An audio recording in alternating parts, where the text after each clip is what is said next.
السلام عليكم ورحمة الله وبركاته. بسم الله الرحمن الرحيم. الحمد لله والصلاة والسلام على رسول الله أما بعد. সর্বাধিক হাদিস বর্ণনাকারী সাহাবী আবু হুরায়রা রাদিয়াল্লাহু তাআলা আনহু বলছেন, আল্লাহ রাসূল সাল্লাল্লাহু আলাইহি ওয়াসাল্লাম ইরশাদ করেছেন, বাদাল ইসলামু গরীবা ওয়া সায়াউদু কামা বাদাআ ফাতুবা লিল গুরাবা। রাওয়াহু মুসলিম। ইসলামের যখন সূচনা হয় তখন ইসলামটা ছিল খুবই অপরিচিত, যেটা শুধু কিছু মানুষের মধ্যে পরিচিত ছিল। অর্থাৎ এই ইসলাম পালনকারীদের সংখ্যা খুবই নগণ্য ছিল। কিয়ামতের পূর্বে পরিস্থিতি এমন হবে যে সূচনা যেভাবে হয়েছিল সমাপ্তিটা ঠিক তেমনই হবে। অর্থাৎ ধীরে ধীরে ধীরে ইসলাম উঠে যাবে এবং খুব অল্প পরিমাণ মানুষের কাছে ইসলাম থাকবে, অধিকাংশ মানুষের কাছে ইসলাম থাকবে অপরিচিত। তবে এমন পরিস্থিতিতেও কেউ যদি ইসলামকে মজবুতভাবে ধরে থাকে, ইসলামের পথে নিজের জীবনকে পরিচালনা করে, তাহলে তার জন্য রয়েছে শুভ সংবাদ। প্রিয় ভাইরা, আবার এই যে হাদিসটি আমরা শুনলাম, এই হাদিস থেকে বেশ কিছু শিক্ষণীয় বিষয় আমাদের সামনে রয়েছে। প্রথম কথা হচ্ছে যে ইসলাম সূচনা হয়েছিল গুটি কয়েক মানুষের মাধ্যমে। যখন পৃথিবীতে আল্লাহর ইবাদতকারীদের সংখ্যা খুঁজে পাওয়া দুষ্কর ছিল, সেই সময় আল্লাহ নবী সাল্লাল্লাহু আলাইহি ওয়াসাল্লাম ওহী প্রাপ্ত হলেন এবং তিনি সবার আগে তার স্ত্রীর কাছে এই দাওয়াত দিলেন, ইসলামের দাওয়াত দিলেন, তাওহীদের দাওয়াত দিলেন। তখন খাদিজা রাদিয়াল্লাহু তাআলা, তার স্ত্রী খাদিজা রাদিয়াল্লাহু তাআলা আনহা ইসলাম কবুল করলেন এবং তখন রাসূল করিম সাল্লাল্লাহু আলাইহি ওয়াসাল্লামের দাওয়াতের মাধ্যমে এই একজন ব্যক্তি ইসলামে দীক্ষিত হলেন। এরপরে তাদেরই গৃহে অবস্থানকারী আবু তালেবের সন্তান আলী রাদিয়াল্লাহু তাআলা আনহু, রাসূল করিম সাল্লাল্লাহু আলাইহি ওয়াসাল্লামের চাচাতো ভাই, তার কাছে ইসলামের দাওয়াত দেওয়া হলো, তিনি ইসলাম কবুল করলেন। রাসূল করিম সাল্লাল্লাহু আলাইহি ওয়াসাল্লামের বাড়িতে অবস্থানকারী আরেকজন আজাদকৃত দাস, কি নাম কল দিচ্ছে কেন, যায়েদ বিন হারিসা রাদিয়াল্লাহু তাআলা আনহু, তিনি ইসলাম গ্রহণ করলেন। রাসূল করিম সাল্লাল্লাহু আলাইহি ওয়াসাল্লামের আপন অন্তরঙ্গ বন্ধু আবু বকর সিদ্দিক রাদিয়াল্লাহু তাআলা আনহু, তিনি ইসলামে দীক্ষিত হলেন। তো এইভাবে খুবই সামান্য গুটি কয়েক মানুষের মাধ্যমে এই ইসলামের যাত্রা নতুনভাবে শুরু হলো। যদিও ইসলাম সবচেয়ে প্রাচীন জীবন আদর্শ, যুগে যুগে সকল নবী রাসূলের জীবন আদর্শই ছিল ইসলাম, কিন্তু সময়ের ব্যবধানে সেই ইসলাম মানুষের কাছে অপরিচিত হয়ে উঠেছিল। সেটার নতুনভাবে সূচনা হলো প্রিয় নবী সাল্লাল্লাহু আলাইহি ওয়াসাল্লামের দাওয়াতের মাধ্যমে। তো হাদিসে এই কথাই বলা হচ্ছে যে বাদাল ইসলামু গরীবা, ইসলামের সূচনা হয়েছিল খুবই অপরিচিত অবস্থায়। অর্থাৎ এই ইসলাম জানে শুনে বা ইসলাম জানে বুঝে, ইসলাম এর উপর আমল করে, ইসলাম মেনে চলে, এদের পরিমাণ ছিল খুবই নগণ্য। আর চতুর্দিকে বিশ্বব্যাপী জাহেলিয়াতের জয় জয়কার, কুফরির সয়লাব, শিরকের মহা উৎসব। কিন্তু এক আল্লাহর তাওহীদের উপরে পরিচালনাকারী, আল্লাহর তাওহীদের উপরে জীবন পরিচালনাকারীদের সংখ্যা ছিল এরকম হাতে গোনা মাত্র কয়েকজন। তো যাই হোক প্রিয় বন্ধুগণ, সেই ইসলামের দাওয়াত সারা বিশ্বব্যাপী ছড়িয়ে পড়েছে। আজকে প্রায় 1450 বছর পরে এসে হাজার হাজার মাইল দূরে শত সাগর নদী পাহাড় পর্বত মরুভূমি পার হয়ে ইউরোপ, আমেরিকা, আফ্রিকা, রাশিয়া, চীন, এশিয়া, পৃথিবীর এমন কোনো প্রান্ত নেই যেখানে ইসলামের বার্তা ছড়িয়ে যায় নাই। বলা যায় বর্তমানে অধিকাংশ মানুষের ঘরেই ইসলাম পৌঁছে গেছে, হয় সরাসরি দাওয়াতের মাধ্যমে অথবা ইনডাইরেক্ট দাওয়াতের মাধ্যমে, যেটা ইন্টারনেটের মাধ্যমে মানুষের কাছে পৌঁছে গেছে। তবে এই যে বিশাল জনগোষ্ঠী, এটা এক সময় থাকবে না, আবার কমতে শুরু হবে। মানুষ ইসলাম থেকে দূরে সরে যাবে ধীরে ধীরে, কিন্তু শেষ হয়ে যাবে না। এই ইসলাম থাকবে সামান্য কিছু মানুষের মধ্যে, যারা এই অবস্থাতে ইসলামকে ধারণ করবে, ইসলামের পথে পরিচালিত হবে, তাদের জন্য রয়েছে শুভ সংবাদ। সাথী বন্ধুগণ, অন্য একটা হাদিসে আল্লাহ নবী সাল্লাল্লাহু আলাইহি ওয়াসাল্লাম এটা ব্যাখ্যায় বলেছেন যে এই গোরাবা মানে যারা অল্প পরিমাণ মানুষ যারা ইসলামের পথে থাকবে, এদের পরিচয়টা কি? সহিহ মুসলিমের অন্য বর্ণায় আসছে যে তাদের পরিচয় হচ্ছে ইউসলিহুনা আন্নাহুম ইউসলিহুনা আন-নাস ইযা ফাসাদু, যে মানুষ যখন সকলেই খারাপ পথে চলে গেছে, মানুষ যখন ফিতনা ফাসাদে লিপ্ত, অন্যায় অপকর্মে লিপ্ত, অশ্লীলতায় হাবুডুবু খাবে, সে সময় এরা মানুষকে সংশোধনের জন্য কাজ করবে, মানুষকে আল্লাহর দ্বীনের দিকে আহ্বান করবে, দাওয়াতের কাজে নিয়োজিত থাকবে। যারা এই কঠিন সংকুল পরিবেশেও পরিবেশকে পাল্টানোর জন্য চেষ্টা করবে, এরাই হচ্ছে গোরাবা।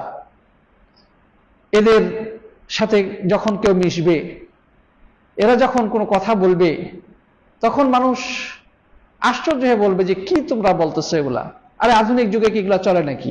এটা তো পুরাতন যুগের কথা, 1400 বছর আগের কথা তুমি এখন বললে কি চলবে? কিন্তু তাদের এই ধারণা তো সম্পূর্ণ ভ্রান্ত। ইসলাম চিরসবুজ, চির তরুণ, ইসলাম সদা সর্বদা নতুন। পৃথিবীতে যত সমস্যা আসুক না কেন, কিয়ামত পর্যন্ত যত যুগের পরিবর্তন ঘটুক না কেন, ইসলাম সর্বদাই মানুষের বাস্তব জীবন থেকে ইসলাম মানুষের বাস্তব জীবনের সমস্যাগুলোকে সমাধান করার ক্ষমতা রাখে। তো সাথী বন্ধুগণ, এই ইসলামকে যারা চিনতে পারবে না, তারাই হতভাগ্য, তারাই বিপদগামী। আর যারা এই ইসলামকে নিজের জীবনে ধারণ করার পরে মানুষকে পথে আহ্বান করে, মানুষ বিপথে চলে যাচ্ছে, মানুষ ধ্বংস হয়ে যাচ্ছে, মানুষ পথভ্রষ্ট হয়ে যাচ্ছে, কিন্তু তারা নিজেরা যেভাবে সঠিক পথে পরিচালিত হয়, পাশাপাশি অন্যদেরকেও সংশোধনের জন্য চেষ্টা করতে থাকে, অন্যদেরকে দাওয়াত দেয়, অন্যকে সংশোধন করার জন্য প্রাণপণ চেষ্টা করে, সময় দেয়, শ্রম দেয়, দৌড়াদৌড়ি করে, এরাই হচ্ছে সৌভাগ্য, এরাই হচ্ছে সৌভাগ্যবান, এরাই হচ্ছে এই হাদিসের আলোকে শুভ সংবাদ প্রাপ্ত। তো সাথী বন্ধুগণ, আল্লাহ নবী সাল্লাল্লাহু আলাইহি সাল্লাম যে কথা বললেন, তুবা লিল গুরাবা, তুবা শব্দ অর্থ কি? আলেমগণ এর একাধিক ব্যাখ্যা দিয়েছেন। তুবা এই শব্দটি একটি অর্থ হচ্ছে যে জান্নাত, সরাসরি জান্নাত। তুবা মানে হচ্ছে উত্তম পরিণতি, এই অর্থে এটি হচ্ছে জান্নাত। অর্থাৎ যারা এই পরিস্থিতিতে দিনের উপর অবিচল থাকবে, তাদের জন্য রয়েছে জান্নাত। আরেকটি অর্থ রয়েছে যে তুবা মানে হচ্ছে একটা বৃক্ষ, জান্নাতের একটা বিশেষ বৃক্ষের নাম তুবা। তো আল্লাহ রাব্বুল আলামিন তাদেরকে সেই সুসংবাদ দিচ্ছেন যে যারা দিনের পথে অবিচল থাকবে, মানুষ যখন সকলে পথভ্রষ্ট বা ফিতনা ফাসাদে লিপ্ত, তাদের জন্য রয়েছে জান্নাতের সেই তুবা নামক বৃক্ষ, অর্থাৎ এটা বিশেষ মর্যাদাপূর্ণ একটি পুরস্কার। আরেকটি অর্থ আলেমগণ বলেছেন, সেটা হচ্ছে সাধারণভাবে সুসংবাদ, যেটা কল্যাণের সুসংবাদ। এই কল্যাণের সুসংবাদ বলতে জান্নাত, জান্নাতের নিয়ামত সামগ্রী, জাহান্নাম থেকে মুক্তি, অর্থাৎ সবকিছুই। আখিরাতের কল্যাণকর সবকিছুই। তো যাই হোক, এই সবগুলো অর্থই প্রায় কাছাকাছি। কিন্তু কথা হলো যে এই সুসংবাদ সকলেই লাভ করবে না। এখন আপনি নিজেদেরকে একটু যাচাই বাছাই করে দেখি যে আমরা এই সুসংবাদ পাওয়ার জন্য কতটুকু কাজ করছি। আমার ভিতরে সেই আগ্রহ বা সেই চেতনাবোধ কতটুকু কাজ করছে। আমি দেখতে পাচ্ছি চতুর্দিকে মানুষ অন্যায়ের দিকে হাবুডুবু, অন্যায়ের মধ্যে হাবুডুবু খাচ্ছে, পাপাচারে লিপ্ত, নামাজ নাই, রোজা নাই, দাড়ি নাই, ইসলামের নানা ধরনের অপকর্মে লিপ্ত রয়েছে। কিন্তু আমি একজন সত্য পথের পথিক হিসেবে তাদেরকে সংশোধন করার জন্য কতটুকু ব্যাকুলতা অনুভব করছি, কতটুকু নিজের ভিতরে সেই আগ্রহটা অনুভব করছি। যদি আমরা নিজেদেরকে এই প্রশ্নের উত্তর দিতে পারি, নিজের নফসের কাছে যদি আমরা উত্তর দিতে পারি, তাহলে কিন্তু আমাদের সেই সুসংবাদ পাওয়ার সম্ভাবনা রয়েছে। যদি আমরা নিজেদের মনের সেই প্রশ্নের কাছে নিজেরা উত্তর দিতে পারি, তাহলে আশা করা যায় সে সৌভাগ্যবানদের অন্তর্ভুক্ত হতে পারবো, যদিও ত্রুটি থাকে আমাদের মাঝে। কারণ আমি যখন নিজের ত্রুটিটা বুঝতে পারবো, তখন আমি চেষ্টা করবো সেই ত্রুটিটাকে দূর করে আমি কিভাবে নিজেকে ইমপ্রুভ করব, নিজেকে এই পথে আরো আমি অ্যাডভান্স করব, সেই জন্য আমরা প্রত্যেক চেষ্টা করব। কিন্তু আমি যদি এই প্রশ্নের উত্তর দিতে ব্যর্থ হই যে আমার ভিতরে কোনো আগ্রহ বোধ নাই, আমার ভিতরে কোনো আগ্রহ নাই, চিন্তা নাই, মানুষকে কিভাবে সংশোধন করব, মানুষকে কিভাবে হেদায়েত করার জন্য আমি চেষ্টা করব, এটা আমি অনুভবই করি না, তাহলে বুঝতে হবে আপনি মহা ক্ষতির মধ্যে পড়ে রয়েছেন, নিশ্চিতভাবে ক্ষতির মধ্যে পড়ে রয়েছেন। প্রিয় ভাইরা আমার, এই হাদিসটি আমাদেরকে শিক্ষা দিচ্ছে যে আমাদেরকে দাওয়াতের ময়দানে নেমে যেতে হবে, আমাদের সবাইকে দাওয়াতের পথে নামতে হবে, মানুষকে সংশোধন করার জন্য সর্বাত্মক চেষ্টা করতে হবে, সময় দিতে হবে, শ্রম দিতে হবে, জ্ঞান অর্জন করতে হবে, মানুষের কাছে যেতে হবে। যার যতটুকু সুযোগ আছে সে সুযোগকে কাজে লাগিয়ে সংশোধনের চেষ্টাটা অব্যাহত রাখতে হবে। সব ছেড়ে দিয়ে যদি আমরা চুপচাপ বসে থাকি, তাহলে কিন্তু আমরা ওই অধিকাংশ মানুষ যারা ইসলাম থেকে বিমুখ তাদের দলভুক্ত হয়ে যেতে পারি। এর আগে আমরা সূরা আসরের মধ্যে বিষয় ব্যাখ্যা করেছি যে নিশ্চিত প্রত্যেকটি মানুষই ক্ষতিগ্রস্ত হবে যারা ঈমান এনেছে, সৎকর্ম করেছে এবং অন্যকে দাওয়াত দিয়েছে এবং ধৈর্যের উপদেশ দিয়েছে। এই চারটি বৈশিষ্ট্য অর্জন করা ছাড়া প্রত্যেকটি মানুষই ক্ষতিগ্রস্ত। আমি কোন ক্যাটাগরিতে আছি, আমার লিস্ট, আমি কোন লিস্টে আছি, এটা কিন্তু আমাকে আপনাকে নিজের সাথে আত্মসমালোচনা করার মাধ্যমে খুঁজে বের করতে হবে। প্রিয় বন্ধুগণ, তো হাদিস নিয়ে আর বেশি লম্বা কথা বলতে চাই না। আসুন আমরা চতুর্দিকে যখন ফিতনা ফাসাদ, চতুর্দিকে মানুষ যখন দুর্নীতি অন্যায় লিপ্ত, তখন আমরা সে তুবা লিল গুরাবা, সে গুরাবাদের অন্তর্ভুক্ত যদি হতে না পারি, তাহলে এর থেকে বড় ব্যর্থতা আমাদের জন্য আর কিছু হতে পারে না। এখানে আরেকটি পয়েন্ট বলতে চাই। গুরাবা মানেটা হলো অপরিচিত বা খুব অল্প সংখ্যক মানুষ, নগণ্য মানুষ যারা দ্বীন ইসলামকে মেনে চলবে, রাসূলের সুন্নাহকে মেনে চলবে। কিন্তু আশ্চর্যজনক বিষয় হচ্ছে আমাদের বাংলাদেশে একটা দলই বের হয়ে গেছে, সে দলের নাম হচ্ছে গুরাবায়ে আহলে হাদিস। আহলে হাদিস আবার শুরুর দিকে নাম দিয়েছে গুরাবায়ে আহলে হাদিস। মানে কি বলবো, মানে সমাজের ফিতনা কত দিক থেকে চেপে ধরতে পারে তার প্রমাণ এটাও একটা। মানে আহলুল হাদিস মানহাজে সহি মানহাজ, কিন্তু এরা এই হাদিসের আলোকে নিজেদের নাম রেখে দিচ্ছে গুরাবায়ে আহলে হাদিস। এবং এদের কার্যক্রম আশ্চর্যজনক, সত্যি আশ্চর্যজনক। ঢাকাতে আমি মিরপুরে যখন একটা মাদ্রাসার শিক্ষক ছিলাম, তখন দেখতাম যে জামাতের সাথে এরা নামাজ পড়বে না। এরা কি জামাতের সাথে, অর্থাৎ এশার নামাজটা আর কি, বিশেষ করে এশার নামাজে জামাতে পড়বে না। এরা অনেক রাত্রে এসে এশার জামাত করবে। কেন? তো ওই যে একটা হাদিস আসছে, রাসূল করিম সাল্লাল্লাহু আলাইহি ওয়াসাল্লাম বলছেন যে আমার উম্মতকে যদি কষ্ট মনে না করতাম তাহলে এশার নামাজকে আমি বিলম্ব করে আদায় করতাম। তো এখন বলতেছে যে তাহলে এরা তো তাড়াতাড়ি পড়ে ফেলতেছে, এখন অতএব আমাদের কি করতে হবে? দেরিতে আদায় করতে হবে। তাহলে এখন একটা জিনিস খেয়াল করেন, হাদিসকে নিজেদের মতো বোঝার ক্ষতিটা কোন দিক থেকে হয়? আল্লাহ নবী সাল্লাল্লাহু আলাইহি ওয়াসাল্লাম জামাতের নামাজের যে জামাতে নামাজ পড়ার গুরুত্বটা, যেটা রাসূল সাল্লাল্লাহু আলাইহি ওয়াসাল্লাম বহু হাদিস থেকে প্রমাণিত, হ্যাঁ, যে জামাতে নামাজের গুরুত্ব অপরিসীম, কেউ কেউ ওয়াজিব পর্যন্ত বলেছেন। তো এখন তারা একটা মুস্তাহাব আমলকে পুনর্জীবিত করতে গিয়ে বা মুস্তাহাব জিনিসের সাথে আমল করতে গিয়ে তারা এর থেকে গুরুত্বপূর্ণ জিনিসকে তারা বাদ দিয়েছে। বুঝা গেছে? তাহলে এরা হচ্ছে আসলেই গুরাবা, মানে এমন গুরাবা যেটা জুহালা বলা যেতে পারে এদেরকে। এটা গুরাবাতুল জুহালা, হ্যাঁ, মানে অজ্ঞ। তারপরে ওদেরকে আরেকটা জিনিস দেখলাম, ছোট ছোট বাচ্চা যাদের বয়স 8 বছর 10 বছর, বাবরি চুল, বড় বড় চুল, সবার বড় বড় চুল, ছোট বড় সবার বড় বড় চুল। কেন? রাসূল সাল্লাল্লাহু আলাইহি ওয়াসাল্লাম বড় চুল রাখছেন। তো এখন আল্লাহ নবী সাল্লাল্লাহু আলাইহি ওয়াসাল্লাম কি ছোট চুল রাখেন নাই? তিনি ছোট রেখেছেন, মিডিয়াম রেখেছেন, বড় রেখেছেন। তিনি পরিবেশ প্রেক্ষাপট অনুযায়ী তিনি রেখেছেন। তখনকার যেটা আরবদের কালচার অনুযায়ী, এখনো আরবদের মধ্যে বেদুইন যারা কোন বড় বড় চুল রাখে, দেখছেন?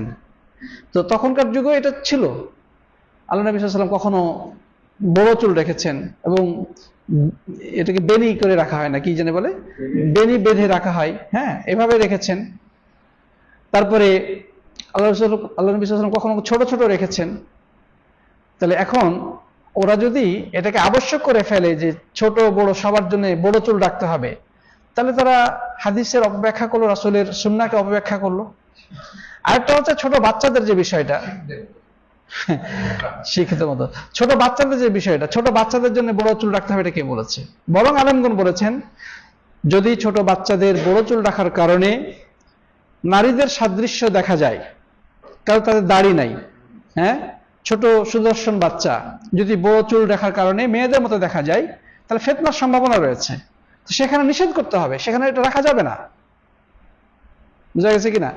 তো এখন এভাবে তারা এই গুরাবা নাম দিয়ে, গুরাবা আহলে হাদিস নাম দিয়ে তারা হাদিসের অপব্যাখ্যা করে আমাদের মুসলিম সমাজে বিভেদ সৃষ্টি করছে। তো বোঝা গেল যে ইসলাম নাম দিয়ে হয় না, ইসলাম হচ্ছে বাস্তব আমলের নাম, কামের নাম। নাম দিয়ে দিছে আহলে হাদিস, বাস্তবে ঘোড়ার ডিম কিছু নেই। তাহলে এই হাদিসে কোনো লাভ আছে? আপনি আহলে হাদিস হলে হাদিসে অনুসরণকারী হতে হবে, সুন্নাহ অনুসরণকারী হতে হবে, তাওহীদে অনুসরণকারী হতে হবে, শিরিকের বিপক্ষে আপনার অবস্থান দৃঢ় থাকতে হবে, তাহলে না আপনি আহলে হাদিস হবেন। তো আপনি নাম দিয়ে দিলেন উমুক আহলে হাদিস, তুমুক আহলে হাদিস, হ্যাঁ, কিন্তু বাস্তবে উল্টা পাল্টা, এই আহলে হাদিস দ্বারা কোনো লাভ হবে না। প্রিয় ভাইরা আমার, তাহলে আসুন আমরা এই হাদিসের আলোকে আমরা ওই গুরাবাদে অন্তর্ভুক্ত হওয়ার চেষ্টা করি যাদের সুসংবাদ রাসূল করিম সাল্লাল্লাহু আলাইহি ওয়াসাল্লাম দিয়েছেন, অর্থাৎ যারা সত্যিকার সুন্নাহকে আঁকড়ে ধরবে, তাওহীদকে আঁকড়ে ধরবে, বেদাতের বিরুদ্ধে অবস্থান নেবে, শিরককে সমাজ থেকে উৎপাটন করার জন্য সর্বাত্মক চেষ্টা করবে, সমাজের অন্যায় অপকর্ম, দুর্নীতি, ইসলাম বিরোধী কার্যক্রম মূলোৎপাটনের ব্যাপারে সর্বাত্মক চেষ্টা করবে। আল্লাহ যেন আমাদের সবাইকে সে দলের অন্তর্ভুক্ত হওয়ার তৌফিক দান করেন। আল্লাহুম্মা আমিন। জাযাকুমুল্লাহু খাইরান। হাদা সাল্লাল্লাহু আলা নবিয়িনা মুহাম্মদ ওয়া আলা আলিহি ওয়া সাহবিহি আজমাইন। আসসালামু আলাইকুম ওয়া রাহমাতুল্লাহি ওয়া বারাকাতুহু। জি, প্রশ্ন।